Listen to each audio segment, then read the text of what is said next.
भारत देश की सरकार हो, पूरी हमारी समाज हो, हमारे हर घर के बच्चे बच्चे हों, या हमारे उत्तर प्रदेश की सरकार हो, जब सबका केंद्रीकरण अयोध्या की तरफ हुआ है, तब पूज्य माता जी ने पुनः एक बार प्रेरणा दी है और कहा है कि हमारी दिगंबर जैन समाज को भी जागरूक होकर के अयोध्या के विकास को अंतर्राष्ट्रीय स्तर पर करना चाहिए।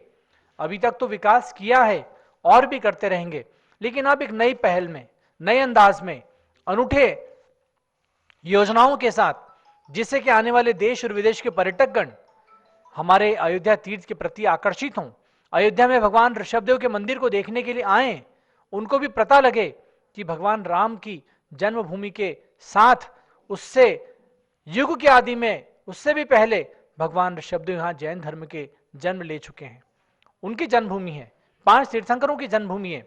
तो ऐसे अयोध्या तीर्थ के विकास में हम सब लोग आगे आए, तन मन धन से अपने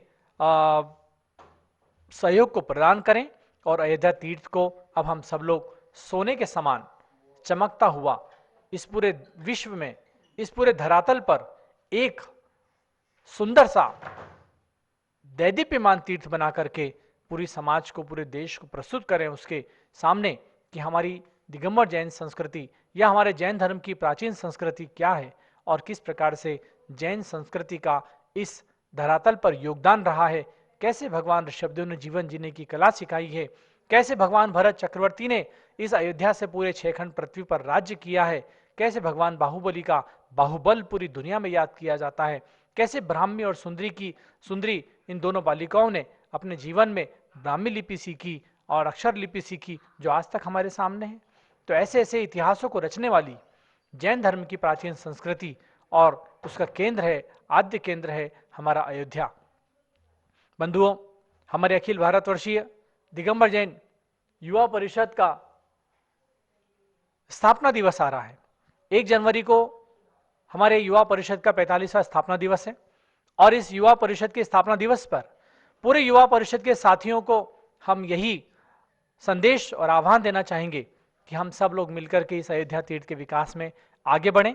इस 45वें स्थापना दिवस पर कटिबद्ध हों कि अयोध्या तीर्थ के विकास के लिए हम अपनी पूरी युवा परिषद की टीम को, हमारे कार्यकर्ताओं को इसमें जोड़ेंगे और अयोध्या के विकास में हम युवा परिषद को भी यश और ख्याति दिलाएंगे। और बंधुओं, आप सब यदि युवा परिषद के कोई भी हमारे साथी सुन रहे हैं तो इस स्थापना दिवस को अपने अपने मोहल्ले में, घर में, आपके मंदिरों में, अपनी समाज में, अपने संगठन के बीच स्थापना दिवस को अवश्य किसी न किसी कार्यक्रम के रूप में मनाएं।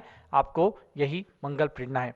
और आइए अब प्रारंभ करते हैं शांति भक्ति का पाठ। भगवान की जय। बंधुओं, प्रतिदिन की भांति जम्बूद्वीप हस्तिनापुर से आप 16वें तीर्थंकर भगवान शांतिनाथ के भक्ति स्वरूप इस शांति भक्ति को श्रवण करते हैं। इस शांति भक्ति के साथ साथ जो ध्वनि की जाती है, मंगल ध्वनि की जाती है, वो जहाँ जहाँ आपके घरों में पहुँचती है वहाँ निश्चित रूप से रोग की उपशांति होती है और शांति का वहाँ पर परिपूर्ण एक वातावरण बनता है। तो आइए प्रतिदिन की भांति इस शांति भक्ति को प्रारंभ करते हैं। भगवान सब जन तब पद युग की शरण प्रेम से नहीं आते, उसमें हेतु विविध दुखों से भरित घोर भववारिधि है। अति स्फुरित उग्र किरणों से व्याप्त किया भूमंडल है, ग्रीष्म ऋतु रविराग कराता इंदु किरण छाया जल में। ओम ह्रीम संसार दुख भीत भय गण शरण्याय श्री शांतिनाथाय दीपम निर्वपामिति स्वाहा। क्रुद्ध सर्पयाशी विषुदसने से विषाग्नियुत मानव जो, विद्या औषध मंत्रित जल हवनादिक से विष शांति हो। वैसे तव चरणाम्बुज युग स्तोत्र पढ़ी जो मनुज अहो, तनुनाशक सब विघ्न शीघ्र अति शांत हुए आश्चर्य हो। ओम ह्रीम सर्व विघ्न शांति कराय श्री शांतिनाथाय दीपम निर्वपामिति स्वाहा। तपे श्रेष्ठ कनकाचल की शोभा से अधिक कांतियुत देव, तब पद प्रण मन करते जो पीड़ा उनकी क्षय हो स्वयं।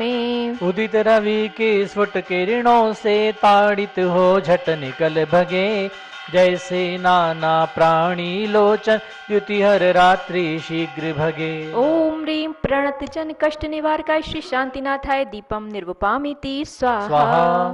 त्रिभुवन जन सब जीत विजय बन अति रौद्रात्मक मृत्युराज, भव भव में संसारी जन के सन्मुख धावे अति विकराल। किस विधि कौन बचे इस जन इससे काल उग्र दावानल से, यदि तब पाद कमल के स्तुति नदी बुझावे नहीं उसे। ओम ह्रीं स्तोत्रिणाम मृत्युंजय पद प्रदायकाय श्री शांतिनाथाय दीपम निर्वपामिति स्वाहा।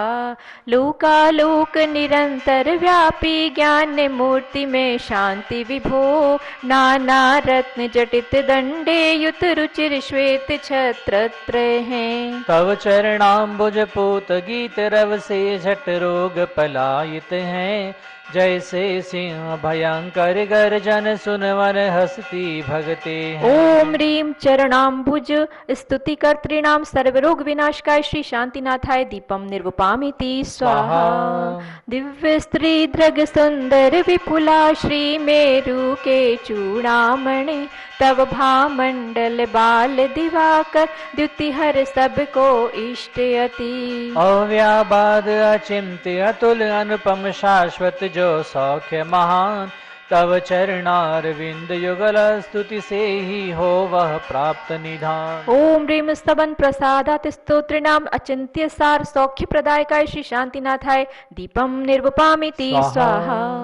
किरण प्रभायुत भास्कर भासित करता उदित न हो जब तक, पंकज वन नहीं खिलते नेत्रा भार धारते हैं तब तक। भगवन तव चरण द्वय का हो नहीं प्रसादोदय जब तक, सभी जीवगण प्रायः करके महत पाप धारी तब। ओम ह्रीं चरण कमलाश्रित जन्म सर्व पाप प्रणाश काय श्री शांतिनाथाय दीपम निर्वपामिति स्वाहा।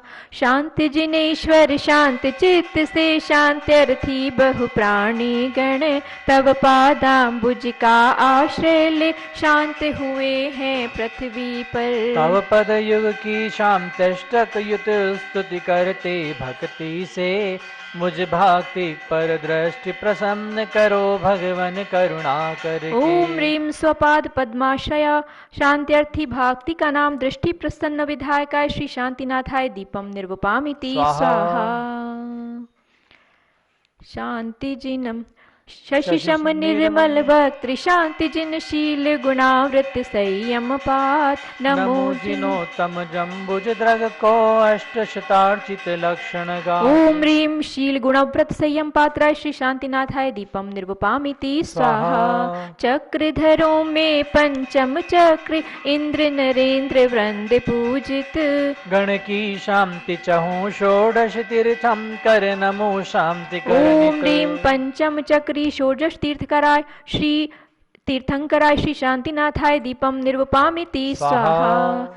तरु अशोक सुर पुष्प भ्रष्ट दुंदुभि दिव्य ध्वनि सिंहासन, चमर छत्र भामंडल ये अट प्रातिहार प्रभु के मन है। ओम ह्रीं अशोक वृद्धाष्ट प्रातिहार समन्विताय श्री शांतिनाथाय दीपम निर्वपामिति स्वाहा। उन भुवनाचित शांति करम शिर से प्रणमो शांति प्रभु को, शांति करो सब गण को मुझको पढ़ने वालों को भी। ओम ह्रीं सर्वगणा स्तुति पाठकाय मह्यम च परम शांति कराय श्री शांतिनाथाय दीपम निर्वपामिति स्वाहा। मुकुट हार कुंडल रत्नों युत इंद्र गणों से जो अर्चित, इंद्रादिक से सुरगण से भी पाद पद्म जिनके संस्तुत। प्रवर वंश में जन्मे जग के दीपक वे जिन तीर्थम कर, मुझको सतत शांति कर होवे वे तीर्थेश्वर शांति। ओम ह्रीं शक्रादिभिः स्तुत पाद पद्माय सतत शांति कराय श्री शांतिनाथाय दीपम निर्वपामिति स्वाहा। संपूजग प्रतिपालक जन यतिवर सामान्य तपोधन को, श्रीपुर नृप के हेतु हे भगवन तुम शांति करो। ओम ह्रीं संपूजक प्रतिपालक यतीन्द्र गण देश राष्ट्रपुर नृपति गण शांति कराए। श्री शांतिनाथाय दीपम निर्वपामिति स्वाहा। सभी प्रजा में क्षेम नृपति धार्मिक बलवान जगत में हो। समय समय पर मेघ वृष्टि हो आदि व्याधि का भी क्षय हो। चौर मारी दुर्भिक्ष न क्षण भी जग में जन पीड़ा कर हो। नित ही सर्व सौख्य प्रद जिनवर धर्म चक्र जयशील रहो। ओम ह्रीं क्षेम धार्मिक नृपति समय समय वृष्टि कारकाय व्याधि दुर्भिक्ष चौर मारी कष्ट निवारकाय सर्व सौख्य कर धर्म चक्र प्रवर्तकाय श्री शांतिनाथाय दीपम निर्वपामिति स्वाहा। घाति कर्म विध्वंसक जिनवर केवल ज्ञानमयी भास्कर करें जगत में शांति सदा वृषभादि जिनेश्वर तीर्थंकर। ओम ह्रीं केवल ज्ञान भास्कर जगत शांति कारक वृषभादि तीर्थंकर समन्विताय श्री शांतिनाथाय दीपम निर्वपामिति स्वाहा। ओम ह्रीमर्हं पंच महाकल्याण अष्ट महाप्रातिहारे चतुस्त्रिंशद अतिशय समन्वित द्वात्रिंशदादि गण चक्रवर्ती बलदेव वासुदेव पूजित गणधर मुनि गणादि वंदित वृषभादि महावीर पर्यंत चतुर्विंशति तीर्थंकरेभ्यो नमः। दीपम निर्वपामिति स्वाहा। जय बोलो शांतिनाथ भगवान की जय। बंधुओं, परम पूज्य गणनी प्रमुख आर्यका श्रोमणी श्री ज्ञानमती माता जी की मंगलवाणी से आइए संतृप्त होते हैं। पूज्य गणनी श्री ज्ञानमती माता जी। ओम नमः सिद्धेभ्यः, ओम नमः सिद्धेभ्यः, ओम नमः सिद्धेभ्यः। अयोध्या मंगलम कुर्यात् अनंत तीर्थकर्तॄणां शाश्वती जन्मभूमिर्या प्रसिद्धा साधुर्नुता, प्रसिद्धा साधुर्नुता।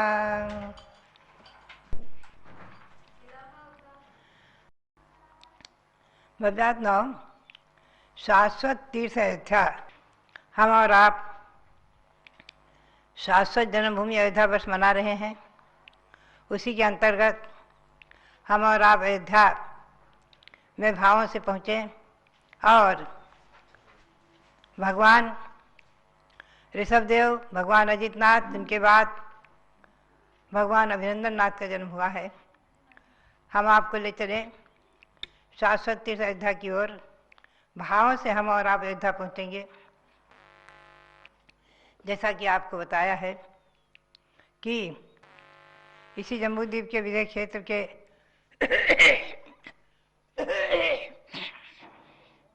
मंगलावती देश, विजय क्षेत्र के मंगलावती देश के रत्न संचय नगर के महाबल राजा ने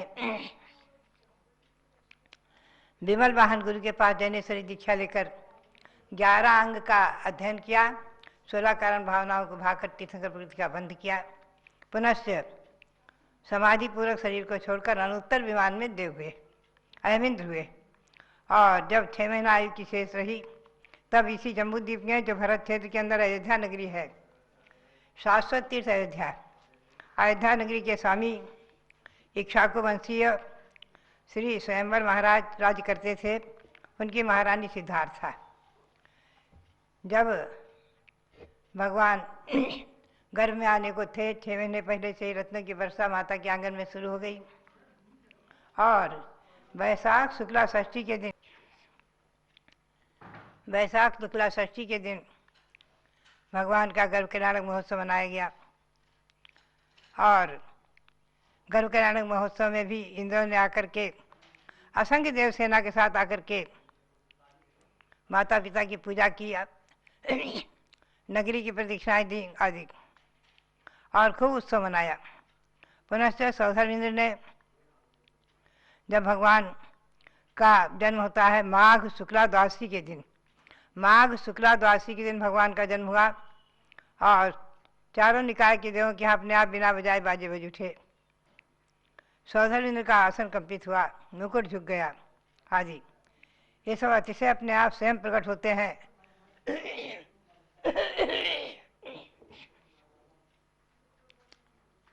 तीर्थंकर प्रकृति का महात्म्य, तीर्थंकर प्रकृति की महिमा। पुनश्च जब सौधर इंद्र असंख्य देव परिवार के साथ आकर के नगरी की 3 प्रदक्षिणा देता है, सची इंद्राणी माता की 3 प्रदक्षिणा देती है, बालक को गोद में ले आती है प्रसूति गृह से और बालक को इंद्र को देती है। इंद्र उसे ऐरावत हाथी पर विराजमान करके लेकर जा करके और सौधर इंद्र असंख्य देव परिवार के साथ, असंख्य देव सेना के साथ सुमेरु पर्वत, 1 लाख जन ऊंचा सुमेरु पर्वत उसकी पांडुक शिला पर ले जाकर भगवान का जन्माभिषेक महोत्सव करते हैं। वो जन्माभिषेक महोत्सव अपने आप में अभूतपूर्व रहता है। यहाँ तक कि आया है आदि पुराण में, महापुराण में कि सारंगधारी मुनि भी आकाश में स्थित होकर के और जन्माभिषेक का दृश्य देखा करते हैं। ऐसी महिमा, ऐसे जन्माभिषेक का महत्व, तीर्थंकर भगवंतों का जन्माभिषेक सुमेरु पर्वत की पांडुक शिला पर होना और इंद्रों के द्वारा सौधर्मी स्वयं एक बार में 1008 कलशों से अभिषेक कर देता है। ऐसे सभी इंद्रगण अभिषेक करते हैं, इंद्राणियाँ अभिषेक करती हैं, देवगण अभिषेक करते हैं, लाखों लाखों घड़ों से जन्मजात बालक का अभिषेक होता है। और पुनश्च इंद्र सब जन्माभिषेक महोत्सव करके पुनः भगवान का नामकरण करता है, सब वहीं सुमेरु पर्वत पर नामकरण करता है अभिनंदन नाथ। हमेशा ध्यान रखें, तीर्थंकर भगवंतों के नाम नाथ अथवा देव से ही हैं, कुमार या सागर से नहीं है, हमेशा ध्यान रखें। और तीर्थंकर भगवान के नाम भी बदले नहीं जाते हैं कभी। जो पंचकल्याण प्रतिष्ठाएं होती हैं उसमें गर्भ कल्याणक से लेकर जन्म कल्याणक से लेकर के वही नाम हमेशा रहता है अभिनंदन नाथ। ये नहीं है कि बचपन में उनका नाम रख दिया अभिनंदन कुमार, दीक्षा ली तो रख दिया अभिनंदन सागर, ऐसा नहीं है, ये ध्यान में रखें। नाम बदलने की परंपरा वर्तमान में है, पूर्व में भी नहीं थी। देखिए मुनियों के कुंद कुंद कुंद कुंद नाम बचपन का है, बाल का है, जिनसे नाम बचपन का है, आदि अनेकों नाम जो है नाम बदलने की परंपरा तीर्थंकर भगवंतों की नहीं रही है, हमेशा ध्यान रखें। पंचकल्याण प्रतिष्ठाओं में मैंने अनेक प्रतिष्ठाएं हमारे आचार्य श्री वीरसार जी महाराज के शिष्य, उनके द्वारा शिक्षा को प्राप्त ब्रह्मचारी सूरजमल जी, उनके द्वारा कराई गई अनेकों प्रतिष्ठाओं में भाग लिया, देखा है। कभी उन्होंने नाम नहीं बदला, जो नाम बालक अवस्था में है वही, युवावस्था में वही, कुमारावस्था में वही, दीक्षावस्था में वही, केवल ज्ञान में एक ही नाम रहता है अभिनंदन नाथ। नामकरण करके और खूब उत्सव मना करके और वापस आकर के अयोध्या में भी खूब उत्सव मनाया, जन्म कल्याण महोत्सव वहाँ भी मनाया और मना करके माता पिता को बालक को सौंप करके यथा योग्य कुछ देव बालकों को भी उनके साथ क्रीड़ा करने के नियुक्त करके और चले जाते हैं। आप ध्यान में रखें, इस प्रकार से भगवान की आयु मानी गई है। उनकी आयु 50 लाख पूर्व और ऊंचाई 350 धनुष प्रमाण की थी, 350 धनुष प्रमाण की थी। कुमार काल के 12.5 लाख पूर्व और बीत जाने पर 12.5 लाख पूर्व बीत जाने पर राजपद को प्राप्त हुए, राजा बने, एक छत्र शासन किया। अयोध्या से सारे विश्व का एक छत्र शासन किया है भगवान अभिनंदन नाथ ने। भगवान के शासन काल में प्रजा में कितनी आनंद, कितना सुख, कितना संतोष और कितनी विशेषताएं रही हैं, इसका हम और आप चिंतन करें, अनुमान लगाएं। और कहते हैं जहाँ सुख शांति होती, कहते हैं राम राज्य। तो भव्यात्माओं, जब श्री राम के राज्य में इतनी सुख शांति और अच्छी व्यवस्थाएं रही हैं, लोग अच्छे को राम राज्य कह देते हैं, तो तीर्थंकर भगवंतों के राज्य को कितना क्या कहेंगे, आप चिंतन करें। बात यही है, भगवान अभिनंदन नाथ का शासन, उनका राज्यकाल और गारहस्थ जीवन बहुत ही सुखद प्रजा के लिए भी, उनके लिए भी, उनके परिवार के लिए रहा है। और अयोध्या धन्य हो गई। ऐसी अयोध्या नगरी, शाश्वत तीर्थ अयोध्या, उसकी वंदना और अभिनंदन नाथ टोंक जहाँ पर आज मंदिर बन गया है बहुत सुंदर भव्य, ऐसे अभिनंदन नाथ भगवान विराजमान हो गए हैं। मूर्ति उनकी प्रतिमा जी विराजमान हुई है और उनके चरण भी विराजमान हैं। ऐसे अभिनंदन नाथ भगवान के चरणों को, उनकी प्रतिमा को, अयोध्या को नमन करते हुए और अभिनंदन नाथ भगवान तीर्थंकर को कोटि कोटि अनंत अनंत बार नमोस्तु करते हुए आप सबके लिए बहुत बहुत मंगल आशीर्वाद, बहुत बहुत मंगल आशीर्वाद।